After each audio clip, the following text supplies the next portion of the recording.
What's up, everyone? Welcome to another episode of the Méran podcast. Today, my guest is Félix Rioux. Félix is a legend in the skiing industry. We talked about him growing up in Montreal, getting into the industry via the snowblades era, being a professional ski photographer traveling the world for over 10 years, while starting other businesses like D-Structure Shop and the IF3 Festival. We also talked about Félix's current role as marketing director at Chic Shack Resort in Murdochville, Quebec. It was really interesting getting his perspective on many topics. Thanks to this episode's sponsors, Decans Restaurants, Access Board Shop, Treefort Lifestyles, J Skis, and Planks Clothing. Let's go.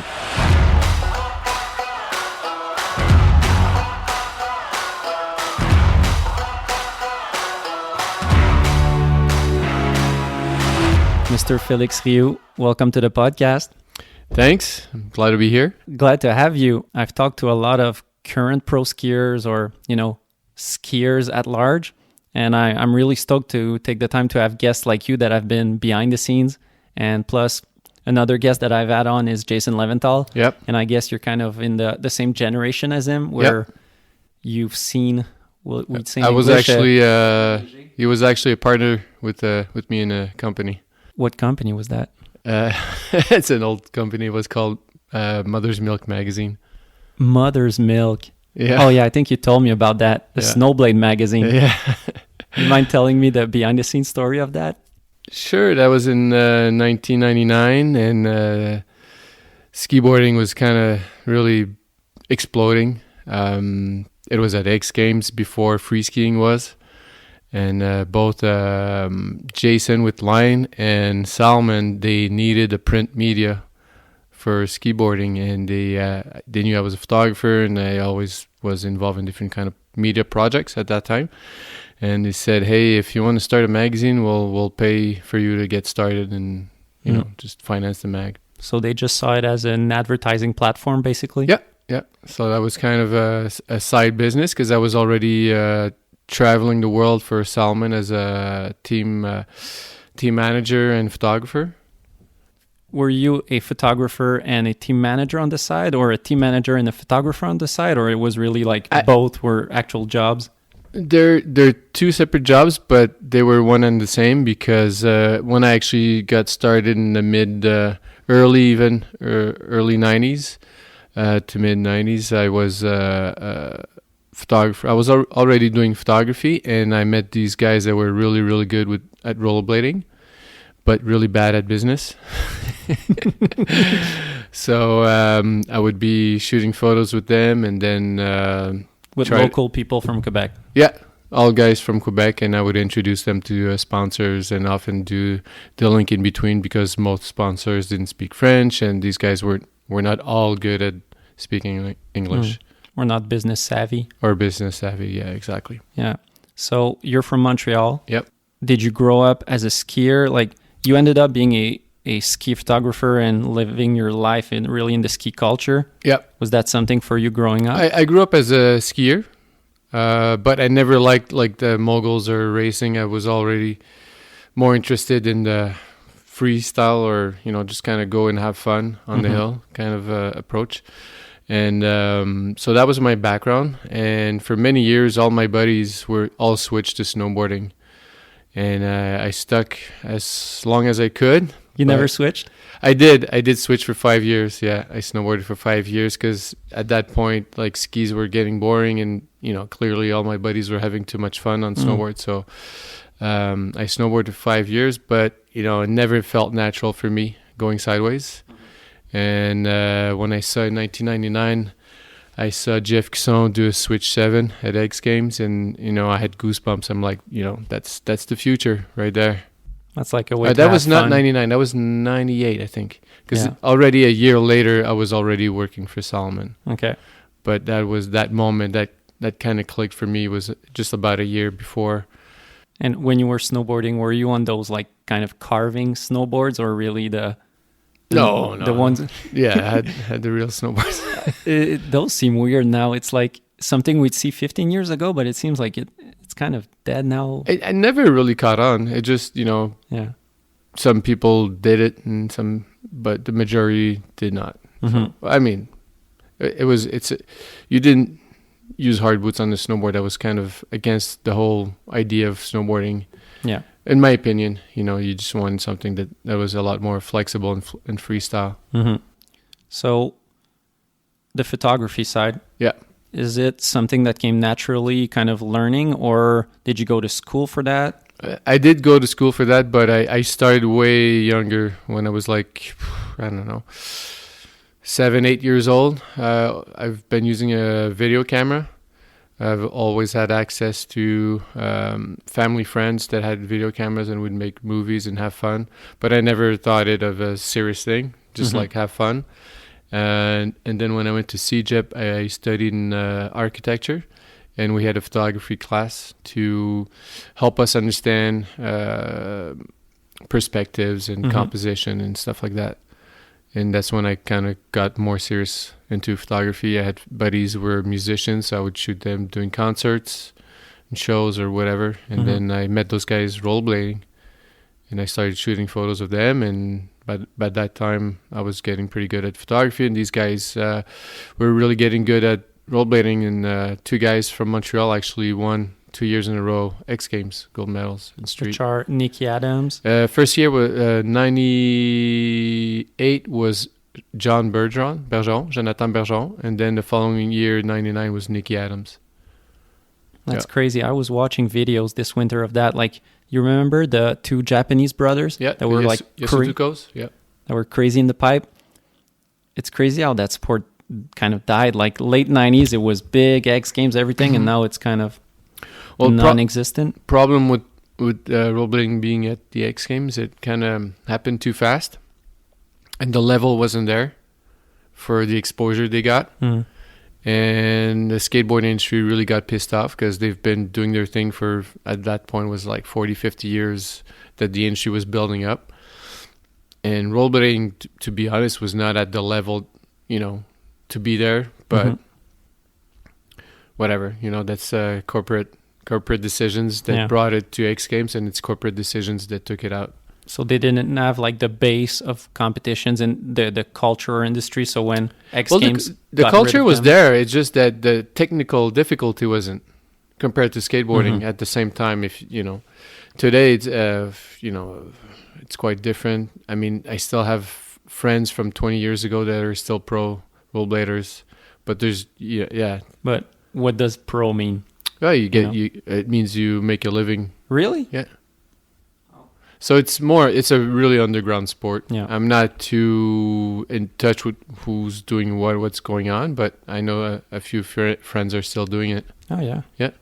That's crazy. It is, yeah. Like they've been there especially when you're 35 or whatever, and you're still doing that. I mean, that's good for them. I bet they're not like still chucking double backflips out of the vert or like. I mean, I think the Yasutuko brothers are still skating. I mean, there's still like Asian X Games and stuff like that. So there's like, it's still happening, but not so strong here in North America. Still big in Asia? Yeah, in Asia. Okay. Yeah. So you work with those guys that are pro rollerbladers? Mm-hmm. And so I see Jeff Kso do the Switch 7, and I'm like, that's the future of skiing. At that time, I decided I'm going to drop snowboarding and just get back on skis. And I was looking for a way to start working in the ski industry. And I was already kind of working in the rollerblade industry, and some companies like Salomon were doing inline and skiing. And actually, they were the brand at that time, with the 1080. And so I kind of got in through snowblading, because Salomon was looking for athletes and team manager and photographer. Like, they were looking to build their snowblade program. And since I already knew the guys in the inline department, I got introduced, and so I started working for Salomon. For 3 years, I was like the team manager, photographer. And am I right? I think you told me that you proposed to rollerbladers like Nicky Adams, like, hey, maybe you should try on skis. Yeah. I mean, they started with snowblading, because that was the entry, like the open door to have guys. And to be honest, I think that snowblading is very close to rollerblading, in the sense that you don't have a lot of surface to land on, so you have to be really spot on. So for them, it was a super easy transition. So I got guys like Nicky Adams on the Salmon program and Yannick B for all the old schoolers out there. But Yannick was like one of the first ones to actually do switch ups on rails. And now it's time for a first sponsor break. Dickens is a family-owned restaurant chain with 12 locations in the Montreal region, and I'm really stoked to have them as a sponsor. If you've never been, you have got to try it out. Their one-of-a-kind hamburgers have been favorites of mine since I was a kid. They've started selling products like their legendary sauce, and they have a lot more coming out soon, so be on the lookout for that. Support companies that support skiing. Support Dickens restaurants. Like back in the 90s still? Yeah. I mean, I think I got video of him doing that in 99 on snowblades. Well, and then a year later on skis. It's crazy to see people from, like, because we're used to more recent skiers, like we think of Tom Wallish and things more recent, but you see videos of like Antoine Gagné back in the days, and he was doing crazy tricks on rails. Well, Antoine is the guy who inspired his brothers, Charles and Vinny. You know, they looked up to him. He was the creative one. And they were the ones that had more, I'd say, probably ambition and determination to go forward, you know. Yeah, I remember shots from Antoine on the glacier in Whistler, like doing one-footers and grabs while he's... You really see the inline influence. Yeah. It's... You'd be surprised how many pro skiers actually rollerbladed. Yeah. They won't say it publicly, but I know. So, yeah, how was the... Do you remember their first time getting on snowblades for Nicky Adams and those guys? Nicky, I remember it was at Mont Gabriel, and first day was doing flat spin 540s. Really? Yeah, Japan. First day. So there was no like pizza and like trying to... No, they're skilled, you know, they have a lot of skills, and probably Nicky as a kid, he probably had like a few ski class thing or whatever, like with school, you know, sometimes they... Yeah. But he didn't have a formal training on skis. It wasn't like his first time on snow. It's just like... Maybe being an extreme guy, just the fact of like not being scared and... Yeah. Let's go for it. He was 15 years old. 15 or 16. Anyways. Okay, really young. He won X Games at 15. That's crazy. Yeah. Was he like traveling alone? If he was traveling alone? Yeah. No. Like we were a crew. Like we were like the French Canadians like showing up everywhere at his events. Dad for the moment. What's that? You were his dad for that trip. Yeah. Actually, I had notary documents so we could cross the border. Yeah. So you act as a team manager for Salomon. Salomon. Both inline and snowblade? No, just snowblade. Snowblade? Yeah, I was actually assisting the team manager that was running the 1080 team. And sometimes it would cross over where I would travel with some of the 1080 guys, or we would like, you know, be the whole group together depending on what are the events. Like, for example, X Games, everybody would stay at the same lodge or whatever. So we had a lot of like when we went to Japan, we were all together. When I went to France, we were all together. So I got to meet GP, JF, Philou, Vinny, all those guys at that time.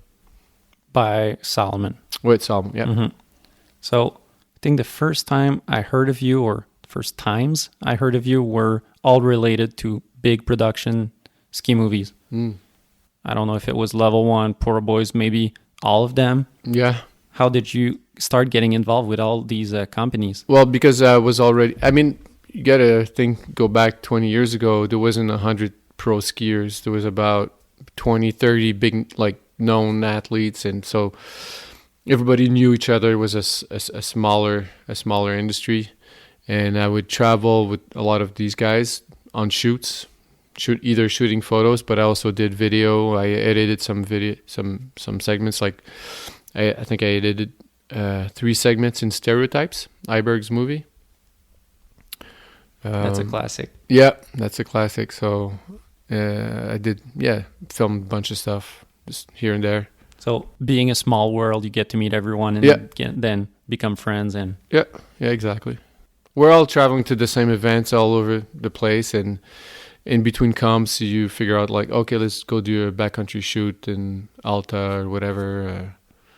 And sometimes there are contracts also that, you know, like a ski brand will need someone to come in and shoot this, and they're going to do an ad campaign or whatever. So there was a bit of going to events, getting also some gigs of like backcountry stuff, and sometimes I would just like meet up with the Nimbus crew, Eric Pollard, Pep Fuhas, Chris Benchetler, those Andy guys. Murray. Yeah, Andy. So like they would invite me. I would spend like every spring go spend about 2 weeks with them, just travel around. One time we camped on Mount St. Helens. It's a volcano that erupted in Washington. Okay. In the 80s. So there's a big crater. Damn. So it's super cool spot. So you got to sled there. We had tents and we just like slept But there. is it still is there still some No, trees, no, or no, no, no. It's there's not. nothing. No, it's just nothing. So It's just a really cool spot to go. how does it work, like working with a crew like Nimbus? Do they pay you to come, or is it more like you take the photos that you got to take, and then if you sell them, then it's yours? Yeah, exactly. So that's more like an editorial shoot. So it's not a company that hires me. Mm-hmm. I take my time. I spend, like whatever. Like it wouldn't cost me much because I would crash at their place, or we would be camping Yeah. or whatever. If there's any cost, they would cover it. But they're like just like show up, spend 2 weeks. All you got to pay for is your food, and that's it. So that's why often I would end my season with those guys, like spring skiing style, and on the West Coast. So a lot of like booters in the backcountry. And Do you have more creative liberty? Like Oh, let's say a 100%. Solomon shoot where you're really paid to be there versus going on with a film trip Yeah. like that? Well, a film trip is a lot more fun and creative because you actually take time to do things. Whereas when you're on a contract or a gig or whatever, it's like, oh, we're here for 2 days, let's get the shots done, and it's a lot harder to create magic if you want. Yeah, when it's you're rushed. It's just rushed, and sometimes just the conditions are not there for it. And yeah, it's more fun. A film shoot is a lot more.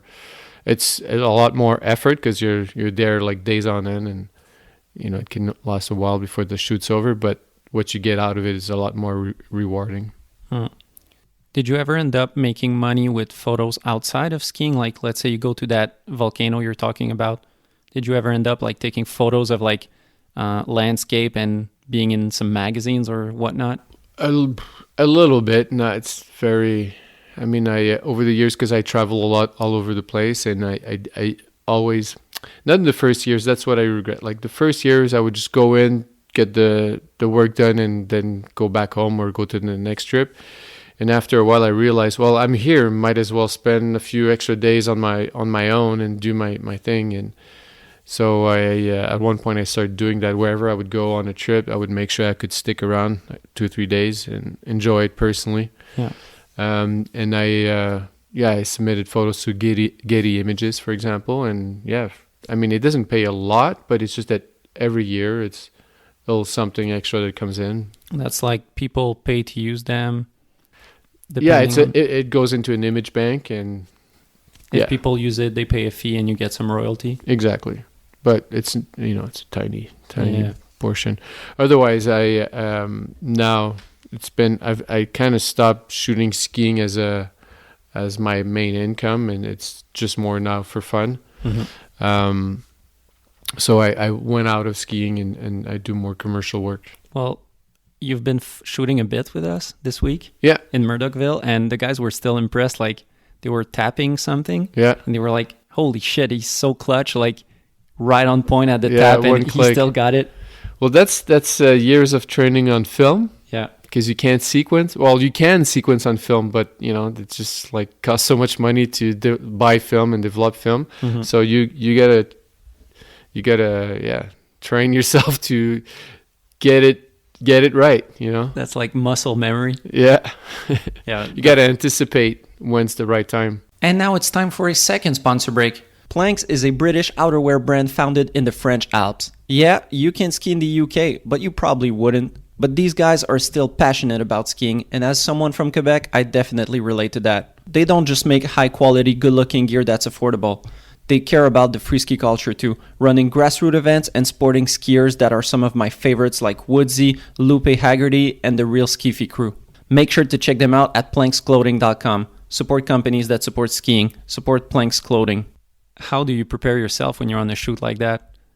Is it a matter of having a couple tries where you kind of muff it to have it right, or yeah, you got to get the rhythm. Just like the guys, they got to warm up. Same thing, you know. For me, I got to warm up. You can't just expect first shot to be good. You know, I got to feel like, first of all, when I shoot a lot with the same athletes, I can't anticipate how they ride, when's the right time they're gonna grab, and so on. Mm-hmm. Obviously, these years I don't shoot it as much, so I don't have that kind of relationship with all the athletes. But I still once in a while shoot with guys like Jeff Wood or whatever, and it's like anything. When you know someone really well, you know how he rides, you know when he's gonna grab, and you're ready for it. Who's your favorite skier that you've had over your career shooting? I can't say I have a favorite, but you know, there's the guys that like Jeff. I've met him. I think he was like 13 or 14. So I followed his career and I've documented all these years. Phil Casabon, it's always fucking insane to shoot with him. Emile, for urban. Otherwise, like the old school guys like Yannick B was one of my best friends, and we traveled the world and we had a great time. And yeah, I mean, there's so many guys that when they're at pro level, usually they know what's up and they know what to do, and it's easy to work with. It's not a chore to make it look good. No, not at all. It already looks good. It's just a matter of... Yeah. Same thing with video. It's like if someone does a street rail with a crazy trick, it's like everything's there. You just gotta... Yeah, exactly. I mean, it's either you have it or you don't. Yeah. You started shooting rollerblading 20 years ago. Oh, more than that. 25, 30? 92, 93. Almost 30 years ago? Yeah, almost. You've seen the whole progression. Yeah. That's a kind of an easy question, but I always like to ask it is, how does it feel like watching Phil or Emile in 20... Like, I think you shot with Emile for his real ski? Some photos? Yeah. How does it feel seeing like the state of street skiing in 2020 and the evolution? I mean, the evolution it's pretty insane compared to when we started like 20 some years ago. But I think it's sad that the industry is not supporting it anymore. I think it's still a major play. No, I wouldn't say major, but it's still an important segment. It's usually where kids get in, because the backcountry stuff is that not relatable. I think. Well, it's not relatable. Maybe for a Quebec guy like me. For East Coast skiers, it's hard. It's hard to access that environment. So, yeah. So it's not relatable. You're right. So, I think it's important. And touring is really, really strong right now. The backcountry is really, really strong. But once everybody's got their touring kits, high-end touring kits, then the market's going to slow down and they're going to realize, okay, it's like it's a trend. It's like a wave, so right now touring's on top, and the more free skiing, more jib or park, whatever, is at the bottom. And then in 5 years it's going to start going back up, and touring, everybody's going to, because it's about where the money is. If the money's in touring right now, the industry is going to put their money there. And at one point, everybody's going to get their gear. That's what happened with rollerblading. In the 90s, it blew up. Like, they sold hundreds of millions of rollerblades. Like crazy amounts. Like the rollerbladers, like the street skaters, were making like $100,000-$200,000 a year. Crazy money. And they're like 16 years old. Insane. But then at one day, everybody had their rollerblades. They're not going to buy a new pair every year, and so on. So it crashed at the same time with X Games not bringing it back. So all these sports, and I've seen snowboarding and skateboarding. The first time I snowboarded was 1987, and it's gone up and down and up and down. And same for all these action sports. Like, there's certain trends, and right now we're at a peak on one side of the ski industry, and it's at one point. Well, I think one day it's going to slow down, and then something else is going to pick up. A thing that Jason Leventhal mentioned when I had him on the podcast is that he thought touring was going to be maybe a product. Maybe I'm paraphrasing, but a product that a lot of people are going to have hanging in their closets. Oh, Like they buy it and 100%. Mm. 100%, because you have some, especially right now with what's going on with COVID and everything. A lot of people are like, I'm going to go in the outdoors and this and that. So what do I need? I need this gear, this gear, this gear. And then some, you know, skiing is a sport you need to have a bit of money to do. And so they're going to buy their gear. And once you have it, that's it, you know? once the lift open again, then you're back. Yeah. I mean, yes and no. I mean, there's a bit of both. But at one point, yeah, it's just, it doesn't matter. Like good gear, once you have it and you take care of it, it's going to last you a while. Yeah. You know, jib skis. Jib skis is a good market because it's a good market because it's a repeat market. Yeah. Exactly.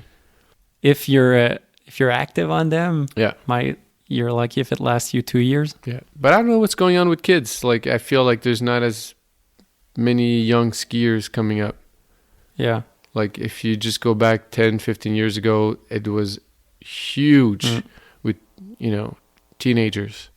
Yeah. Well, if you look at, let's say, because right now it's all centered around FIS events. Yeah. Because back in your days and my days, even though I'm young, it's there was a lot of independent events that would create like the whole industry or culture.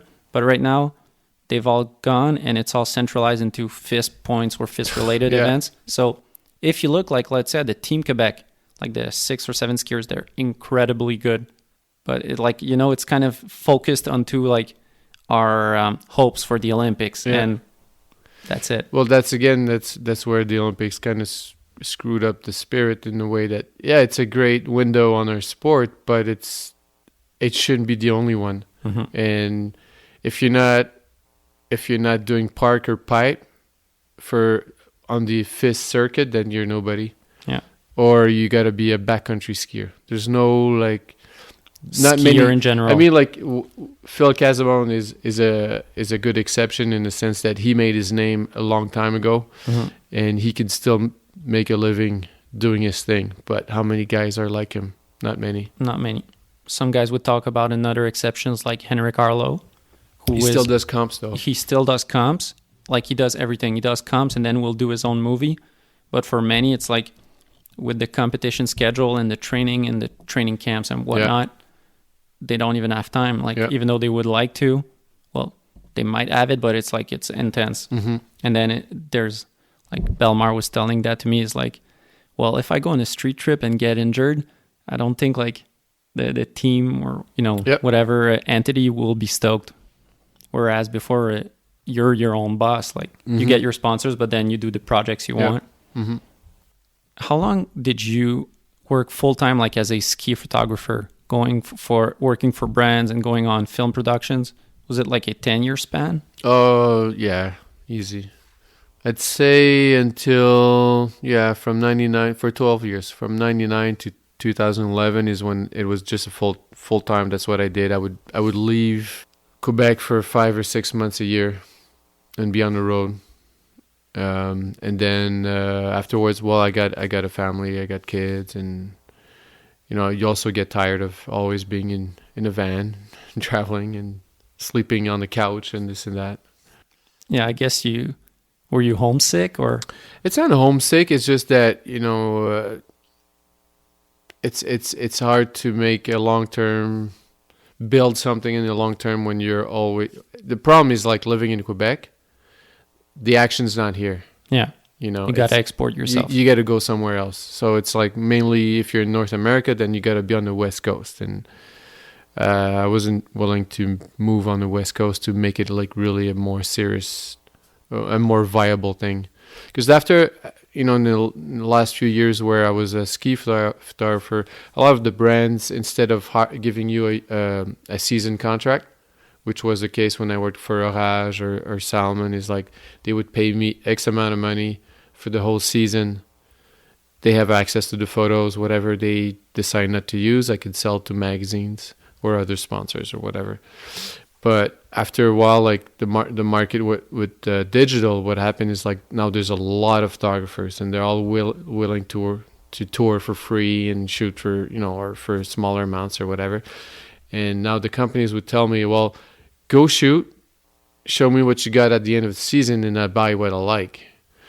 And, you know, at one point I had like 10, 15 grand on my credit card at the end of the season. I'm like, oh, fuck, it's not a way to go. There's more risk. It's a lot more risk, yeah.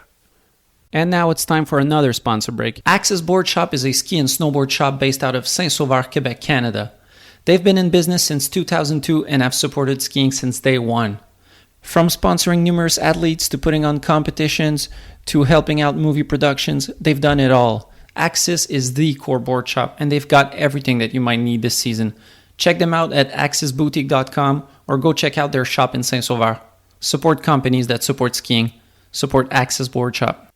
It's understandable on their part, but yeah, for you, there's less incentive. I mean, it's just the nature of the beast. You know, it evolves, and then I decided I didn't want to go that route. Maybe if I moved out west, it would be easier because then you can transition in the summer with mountain bike or whatever and have a lot more work in the action sports industry. But my reality is I live in Montreal, and I also wanted a more stable lifestyle and build a family. So in terms of action sports photography, what's the percentage of ski versus other sports that you've done? Is it like a 99% ski? Oh, during those years? Yeah. Right, 90%, yeah. What were the others? Well, sometimes there could be snowboarding or whatever. Always related to snow sports, kind of? Well, yeah, a lot. But then in summer, I would do more, I don't know, clothing brands, a lot of clothing brands. And also I got into architecture, photography, because I studied in architecture, so I've always had a keen interest in architecture. So that's like a totally different world. Do you kind of stand out with let's say the typical architecture photography, being someone from like action sports and everything? Do you approach it differently? No, I don't think so. I don't think that my action sports background translated into architecture photography. No, because that's something I'd say it's the opposite. Yeah. Yeah, my architecture background or whatever. Because, like I said, when I studied architecture, I got into photography too. So in architecture, you learn about vanishing points, composition, the rule of thirds, and all these things. So when I learned about all that stuff, I think that influenced my photography, not the other way around. That's crazy. Because I was asking that question because there's a lot of videographers, filmmakers in skiing that have gone into more mainstream, that have gone outside of skiing, working. Some people from Quebec, some people outside of Quebec, like Nick Martini that I've had on. Oh, yeah. And I really think there's a way, like maybe a way of thinking out of the box that you see that in skiing, we don't come in with the typical I mean, approach. in my other country, like, because I do like lifestyle, if you want, shoots, semi-fashion lifestyle shoots. And yeah, of course, my ski background then kind of kicks in where you can be creative and efficient. But architecture, it doesn't move. It's more about thinking about proportions and vanishing points and all these things. So that's where I think I love to shoot urban skiing. Can you explain vanishing points? Vanishing points, they're lines that go to the horizon. I don't know I don't know how to explain it properly in English, but it's a visual thing. When you look at if let's say you're downtown the city and you look on a big boulevard all the way at the end, well, all the lines that bring you to that end are the vanishing points. Okay. So it's like the lines that brings the way you look at an image at a specific spot. Anyways. And then your perspective influences those? The perspective and, just aesthetics. Something to keep in mind. Yeah. I mean, like when I shoot urban, that's where I kind of look at the architecture a lot more. I try to understand where are we, what's the environment, and I try to make something that looks good in terms of lines and squares and vanishing points and mix colors and contrast, which is a lot harder when you're in the mountains. Yeah, because everything's like organic and white and trees and rocks. Because as a filmer, what I always think about is like what's the feature, what the guy is doing, and trying to do justice to that. Mm-hmm. Like trying to showcase as big as it can be shown, or as gnarly or whatever. It's like really trying to do justice to the trick, and maybe add in some cinematography or some artistic side. But really, like if it's a big jump or if it's consequential, people need to see it when you see the shot. Yeah, there's a lot of things to keep in mind, or to think of, so that the skiers are stoked on what you're doing. Yeah, totally. You talked a bit about Nimbus, the trips you've gone with them. Yeah. What other standouts do you have? And you've probably been around the world a lot of times. Yeah. What are some of your standout trips from the Japan? I love to go to Japan. Been there 9 times. 9 times. 2 on vacation, 7 for work. With film companies? Yeah. Was it once or twice I went with Playhouse? Went there at least 3 times for Salmon, and 2 times for IF3. Oh, IF3 Japan. Yeah, IF3. Yeah, we did IF3 in Japan. Yeah, let's get into that soon. Yeah, there's a lot of stuff we haven't talked about. Destructure, IF3. Were you one of the founders? Yeah. Tell me about that. How does a young Félix thinks of opening a free ski and inline centered shop? Because it didn't exist. Because I was traveling a lot already back then, and I noticed there's no good ski shops. They're all old, like traditional. Yeah, just like I had, like I said, I had a lot of friends in skateboarding and snowboarding, and I really like that kind of spirit and the vibe, and nothing in skiing came close. And there were rollerblade shops, like, model off a skate shop, but selling rollerblades. And we already had all the right network in rollerblading. We knew all the best skaters in Canada and even the world. To build your brand? To build a brand, yeah. And in skiing was the same, because I was a ski photographer. So I approached 2 buddies, Dan Laroche and Serge Maheu. Serge Maheu was a rollerblader that transitioned to skiing as well. But he never made it big, but he still had a good career start, whatever. And Dan was a ramp builder. He built skate parks, and he was a ASA judge. The judges, for example, that judge X Games and so on. So all 3 of us opened the shop in 2000 in Montreal. The first ski movies I ever bought were from Destructure on Saint Denis. Yeah. Those are good memories. I don't know why, I thought it was Phil Bélanger who started it. No, Phil came on board in 2003. Okay. Because I had a vision to make more of these shops and kind of grow the business. And he was an athlete, like he was a Destructure athlete. Like we had a lot of really cool, really well-known skiers represent Destructure, and I think that helped kind of spread the brand. And I was like, Phil, we should open a shop in Quebec City, let's do it. And for 2 years, he was like, yeah, I'm not ready. And I think he, at one point, he realized that he had a few more years as a pro athlete, but now was the time to kind of get things started. So in 2003, we opened Quebec City. Nice. So you're a guy of multiple projects. So yeah. You were living the team manager, then ski photographer life while starting a business from afar. Mm-hmm. Well, from afar. I would spend the summers at the shop, and then the winters I'd be on the road. How was that, juggling everything? It was hard. I can't say that. I mean, I don't regret it, because we did something pretty cool with Destructure. We did something that was not like, we literally had like some major marketing directors from ski brands come to our shop and look what we were doing, because they saw that was the future model for core shops. But I never got to really push my photography that much, because I would kind of be splitting my time between both. Not all into either. Exactly, yeah. Is it something are you still involved with Destructure? No, I left in 2005. Okay.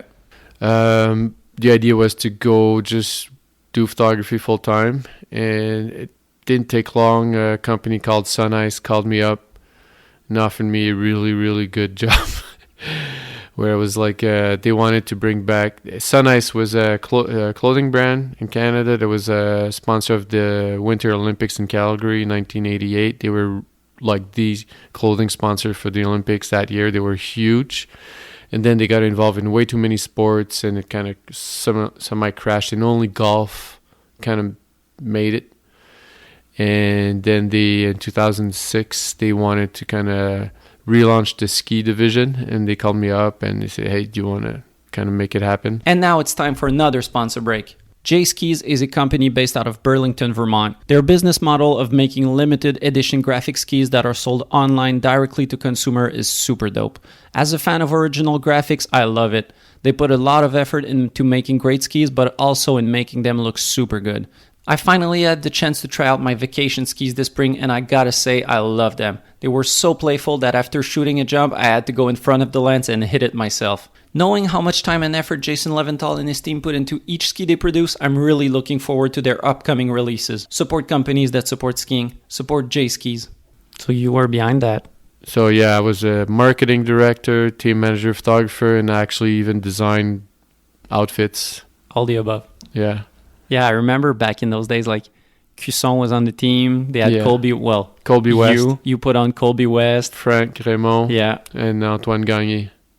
One hell of a team. Yeah, one hell of a team. And Cusson had disappeared for years. He was like out of the loop. Like he didn't answer anybody's calls or nothing. Like no one knew where he was. Why?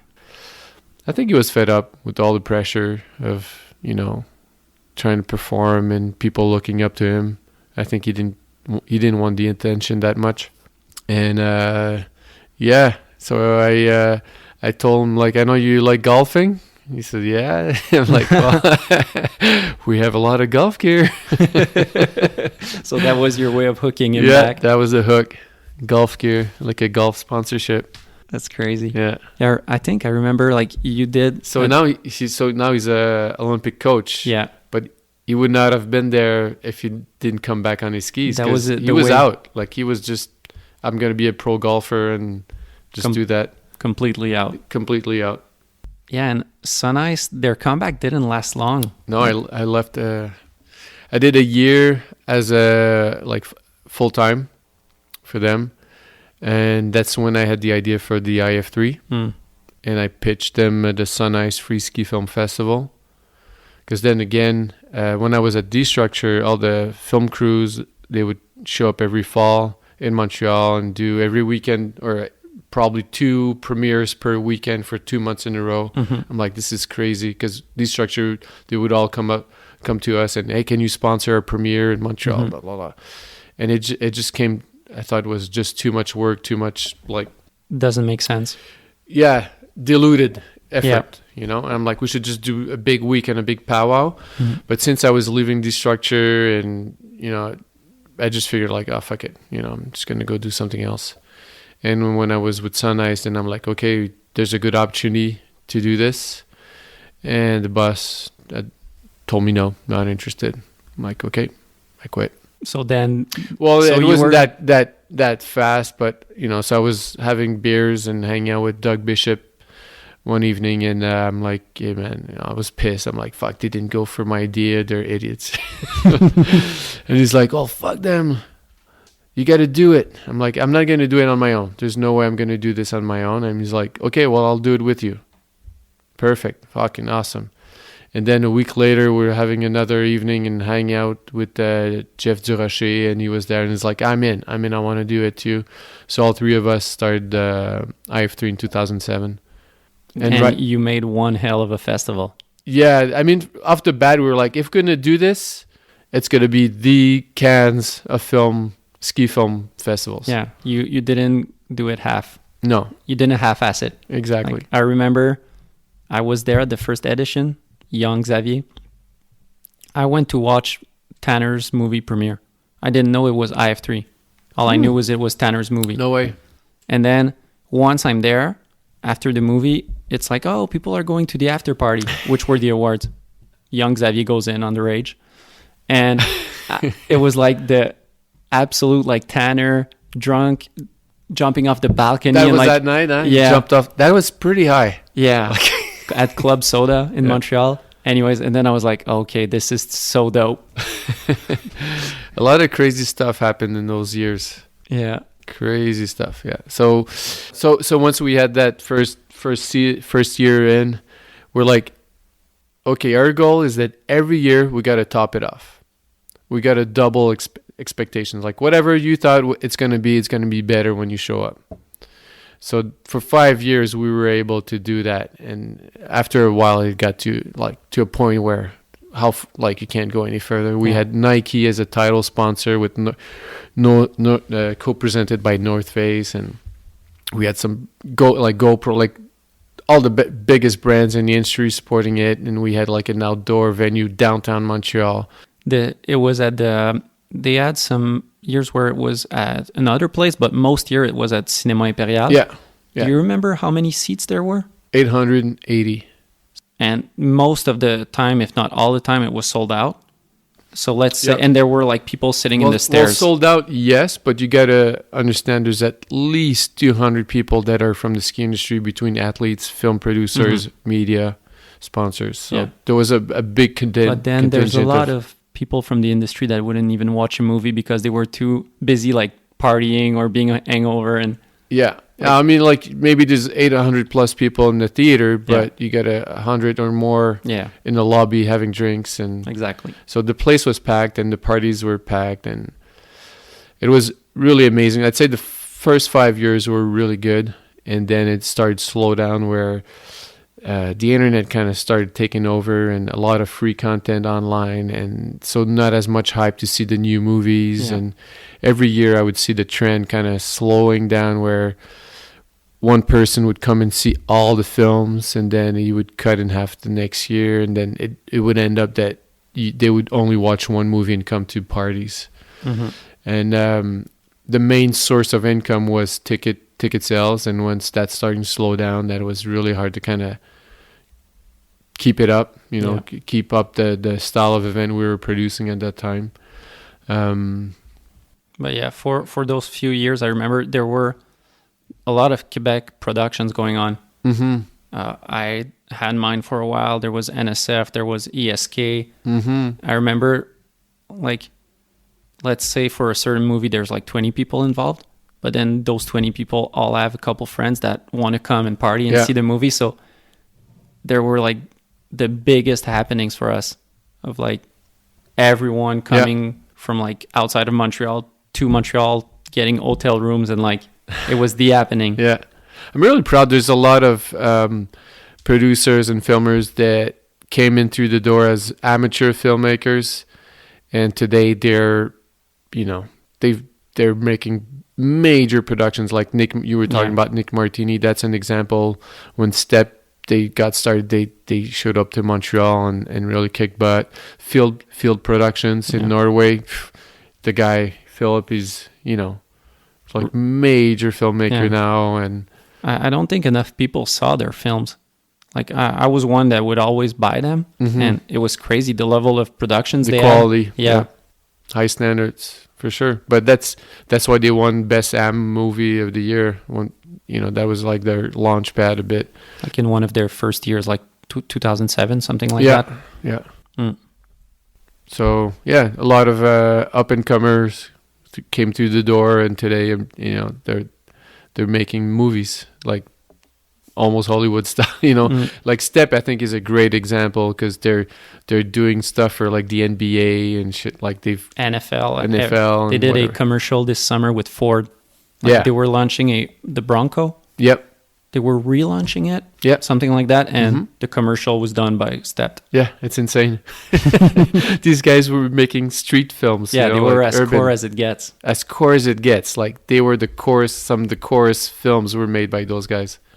So it's pretty cool. But Nick and his brother, they're good at business, and they're good at being cool. So whatever they do, it's cool. I actually went to IF3 Japan with Nick and Sean Pettit one year. We were hanging out in Tokyo for a week. It was awesome. How were those?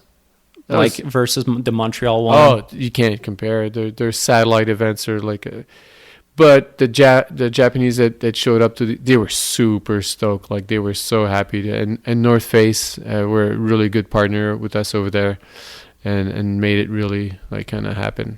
And now it's time for another sponsor break. Treefort Lifestyles is a company based out of Oregon.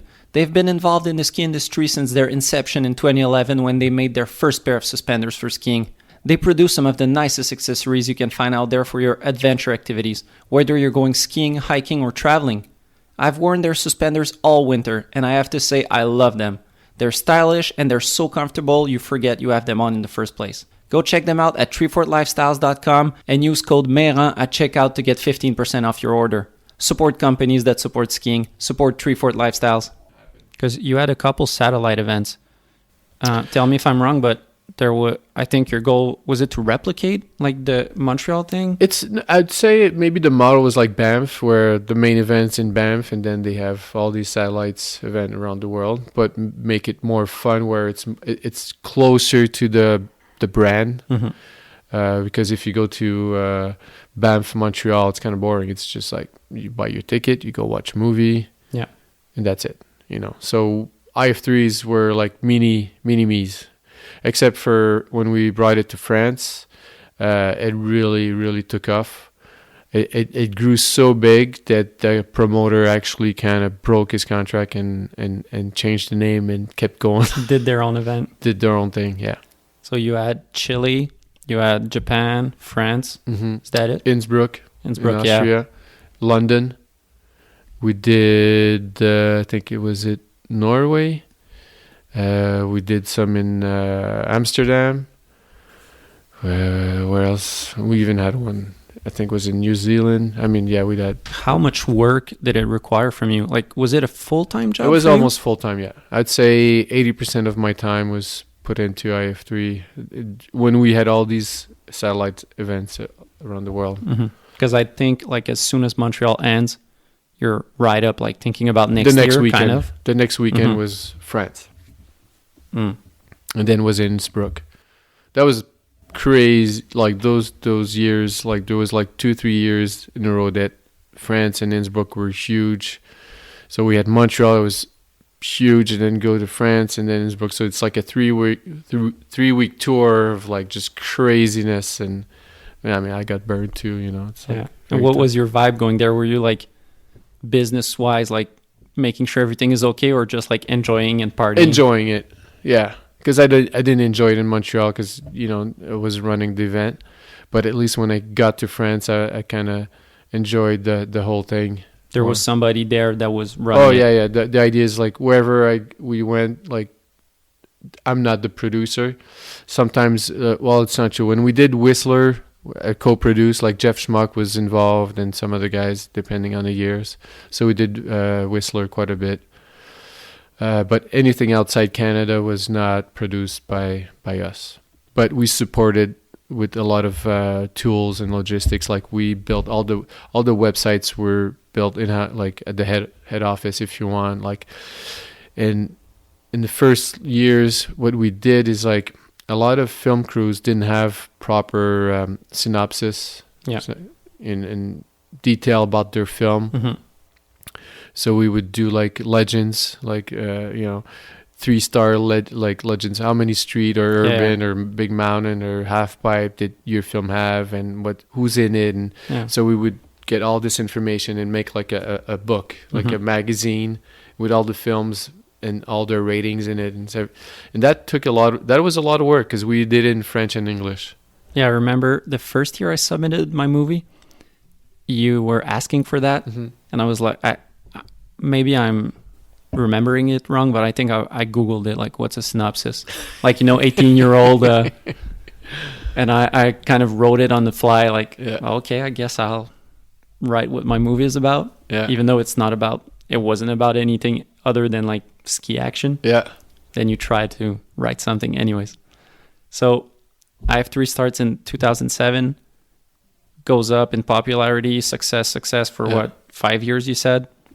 Yeah. Then kind of dips down slowly. Yeah, from 2012 onward, it kind of that's where it plateaued. 2012 plateaued, and then it starts slowing down. And then I just, I realized the end was near. Either you reinvent the company, which we had plans, like we kind of thought about it. I'm like, okay, maybe we should start thinking about putting snowboarding into it.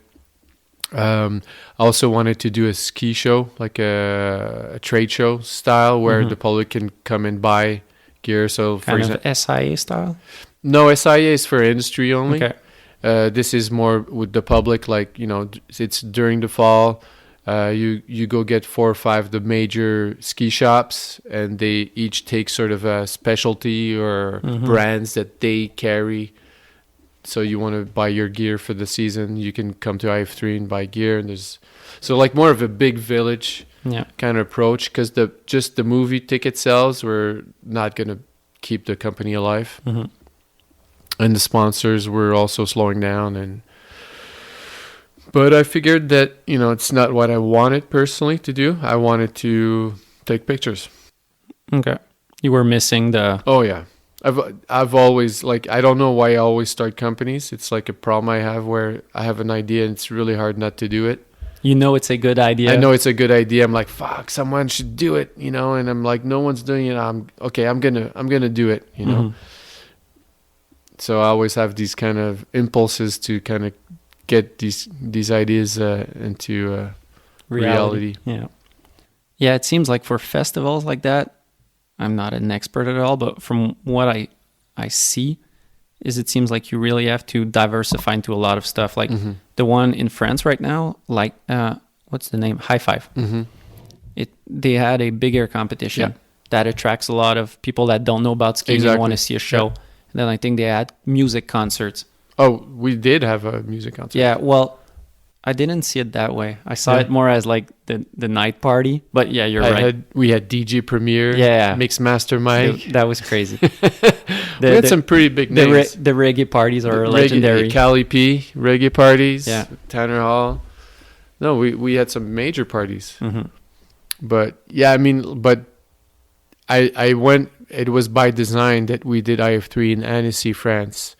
Because I was going to Annecy. It's one of my favorite places to go in Europe. It's I've been going there since '99 because I worked for Salomon. That's where their headquarters are, and it's just perfect. It's just such a perfect place for skiing, for a ski event. And I was actively looking for 2 years for someone in France to do IF3 in Annecy. Like you knew that was the spot. That was the spot. I had to find someone that would be willing to produce it there, but I knew that was the spot. But I was not familiar with Annecy before IF3 was there. And to me, it seemed odd because, let's say, Montreal is a big city with a lot of people to attract. Annecy kind of seemed small, but it seems like it's always filled. It's a small city, but with a high percentage of skiers. The ski industry is there, or in the area. You have all the major European brands are in that area, so if they're not in Annecy, they're barely 2 hours away or whatever. So it's like the epicenter of alpine skiing. Yeah, you're right. Whereas Montreal, there's really less skiers. There's no industry. I mean, there is, but there isn't. Yeah, it's like it's diluted in a big. It's a metropolitan city, so you're diluted. There's a lot of skiers in Quebec, but they're all over the place. Yeah, and it's not core, quote unquote, where I was in a shop this fall, I think, maybe early winter, and I think my girlfriend was looking for something, I don't remember, but I was looking there was a lot of people buying stuff, and like I didn't see anyone going to the snowboards, no one to like the POW skis or the park skis. It was really like the Jerry of the Day skis. Those were the one I don't think those people are looking to see the Tanner Hall movie, No, exactly, yeah. The kids in the park were. Yeah, true. So what year exactly do you quit or sell, or how did it end with IF3? I mean, I sold IF3 in 2015, but it was something that was in the works for a year beforehand. Yeah. I was trying to figure out how to, because I didn't want to shut down the company. I thought that would have been sad, and like a lot of athletes and filmmakers were telling me, keep going, because they knew it, I was like kind of thinking about stopping and everything. And I didn't want to shut down the company, so we've put the word out a bit, kind of not out in the public, but kind of industry that we were thinking of like selling the company or just getting out of it. And Luc Saint-Jacques came in. Luc was at one point he was a sponsor with Alice Head. And he's like, "Yep, I'm ready for a challenge. I want to do this." And he was super stoked, and I'm really happy he took it over and he did his own thing with it, and that's awesome. I'd rather see that kind of change and evolve and adapt. They added snowboard. They added snowboarding, and now they have got mountain bike event and stuff. So I'm happy he's doing that, and it's going into a new direction. It's got a new life, and that's like, that's my, I guess, something I gave to the ski industry. Yeah. Well, there's a couple things like that, like destructures like that. Yeah. Like, what are your thoughts, like looking back, seeing how Destructure is still alive? I don't know how well it's doing, but it's still there. I think they're doing good. IF3 is still there. Yeah. How do you look back on those, like your babies that you brought into the world? I'm proud, but I'm not as emotional as I was back when I was into these companies, and I was able to detach myself emotionally from all that, and say it's the past. And I think I live a lot less stress since I'm not doing Destructure or IF3, because there were companies for me that at one point brought in a lot of stress and a lot of sleepless nights thinking of a lot of details, a lot of things you got to do so it works. Whereas now it's just, my day's done, it's done. It's no biggie. So from 2015, for a couple of years, you told me you were out of skiing. 5 years, yeah. What were you up to? Just photography. Of I all started sorts? doing a lot of studio work, product shoots, lifestyle, fashion, architecture. Still doing sports, but not sports like we know it. It's more like clothing brands, and they need someone jogging or hiking or doing whatever. So it's not like... How is that, like staging someone running versus like Casabon throwing a... Not as exciting, obviously. Yeah. I mean, because it's quite a show when you have professional athlete in front of you. Like, it's front row, being at the whatever event, like X Games, or it's crazy to have witnessed the skills that I've witnessed over these 20 years. So once you go and you shoot someone running in the park, it's like, it's fun, it's work. I'm enjoying it, but it's not as thrilling for sure. Yeah.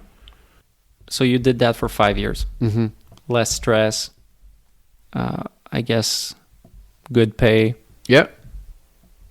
Better pay than whatever I did with IF3 and Destructure, like no comparison. Yeah. So now 2021, we're standing here in Murdochville, Quebec. In the Chic Shocks.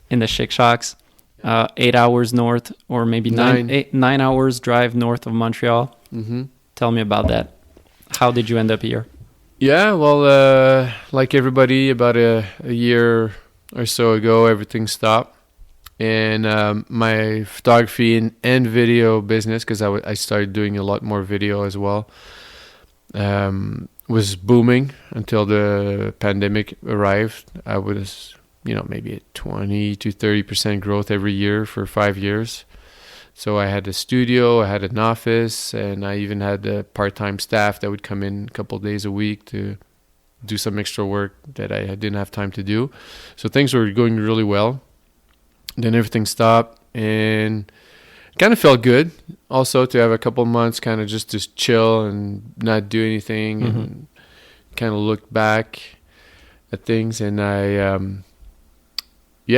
just kind of realized that, okay, the next couple of years are going to be shit living in the city, because everything's going to be fucking complicated. And, I think a lot of people had that flash. Yeah, like I saw kind of doom and gloom, and just like everything's going to not be so much fun. And whatever work I was going to find, it's not going to be as fun and interesting work. It's going to be a lot of like e-com, like product shots with white background and just stuff where you don't need anyone around to shoot. And I was already doing a bit, and that was like kind of good income, but I saw it come as main income.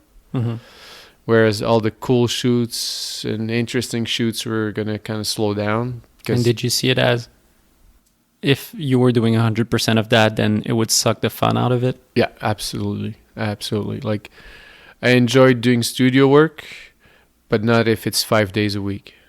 Like a day or two is fine, but when it becomes the main thing you do, then it's just too repetitive. And so I was already in that state of mind of like, oh shit, this is going to really suck the next couple of years. And I received a call from Guillaume, who's the co-founder of Shake Shack, in May. And he's like, yeah, you know, I think you're going to say no, but I'm going to try anyways. But here it is. Like, you want to move to Murdochville? I got a job for you. What was your first reaction? Well, I laughed. I'm like, you know, as much as I'd love to, because that would mean I'd be skiing all the time and being in the mountains, I doubt my girlfriend's going to go for it.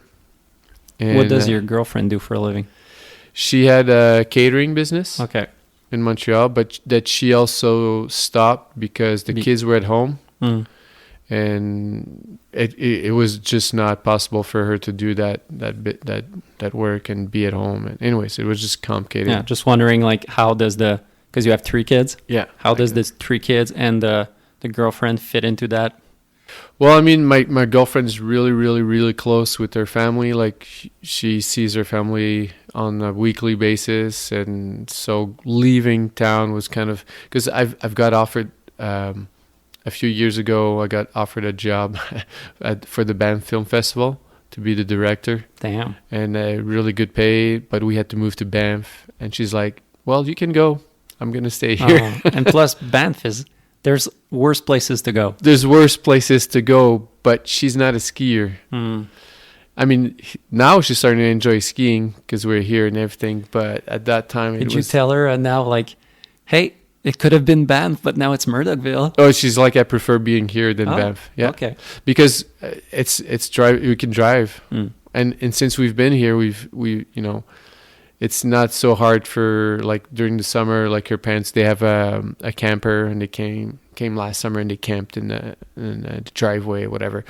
So it's far, but it's not that far. Yeah. You know, it's feasible for family to come and visit and so on. Half a day drive. Yeah. So I told my girlfriend, hey, Guillaume offered me a job. I know you're going to say no, but I'm going to tell you anyway what the deal is. And she said, okay. Then she came back 5 minutes later. She's like, okay, let's do it. So that was it. Did you talk about it maybe?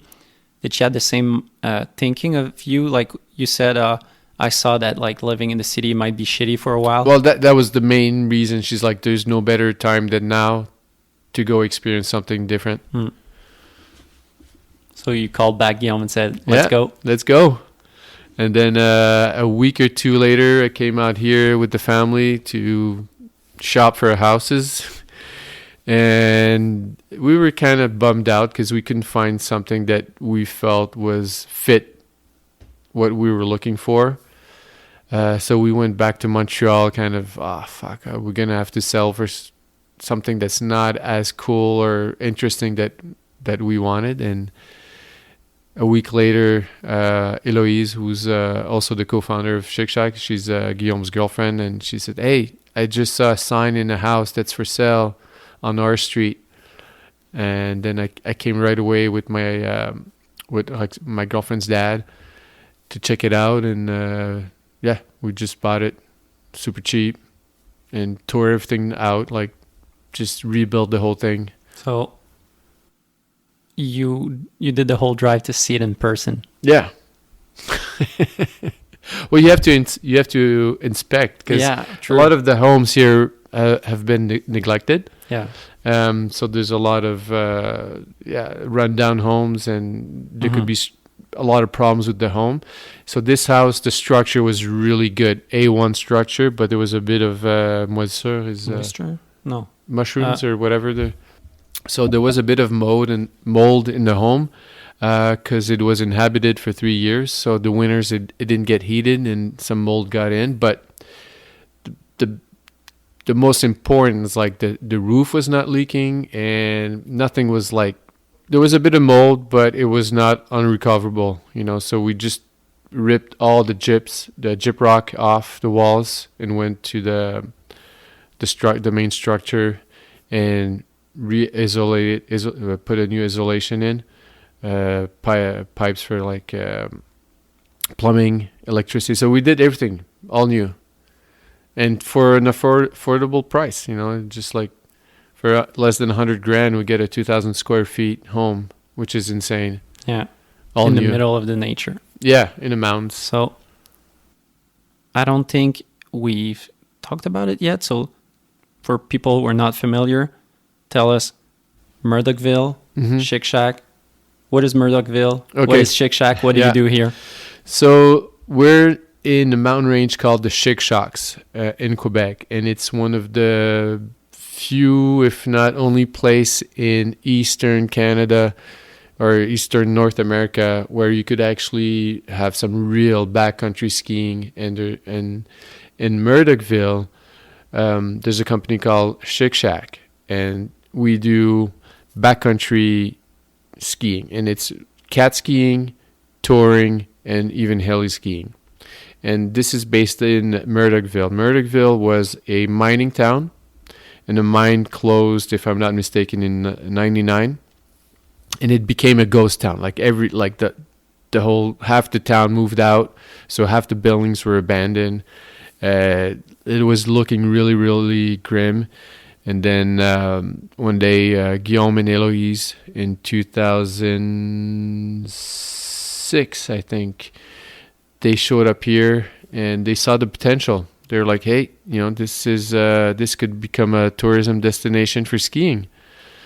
And nobody believed in them, but they worked really, really, really hard to build their business up. And today it's a pretty serious player, if not the biggest player in the Chic Shacks for backcountry skiing. And they hired me as a marketing director to kind of help them kind of go to the next level. I guess grow the business, grow the image yeah. of the business, because they're handling the operation sides. They bought the church this year or last year, but we've been renovating the church. It's going to be our headquarters. It's going to be like a concert hall, restaurant, bar, head office, rental space, whatever. Like the whole thing is going to happen at the church, and that's connected to the presbytery, which is our sort of bed and breakfast inn. We got 2 inns here in Murdochville, 2-3 houses. We got a motel. We got the ski resort. There's a ski resort with a T-bar. I think it's the oldest running T-bar in North America or something like that. I had never seen a T-bar like that. It's 50 years old. Like all the ones I saw were like just a cord, and this one is like a big metal rod. Yeah. You got to be careful, because if you let it go too soon, it's going to fucking tear your arm off. Yeah, it's crazy. Like on one side, buying the church, like there isn't a biggest symbol of like a town than the church. Yeah. And so basically like... So it's a new religion now. It's a religion of powder. Of skiing. That's dope. Skiing, yeah. And plus, it's like, what is it? It's like 100 feet, 200 feet from the bottom of the hill. Yeah. Like people can like go up from skiing and go there.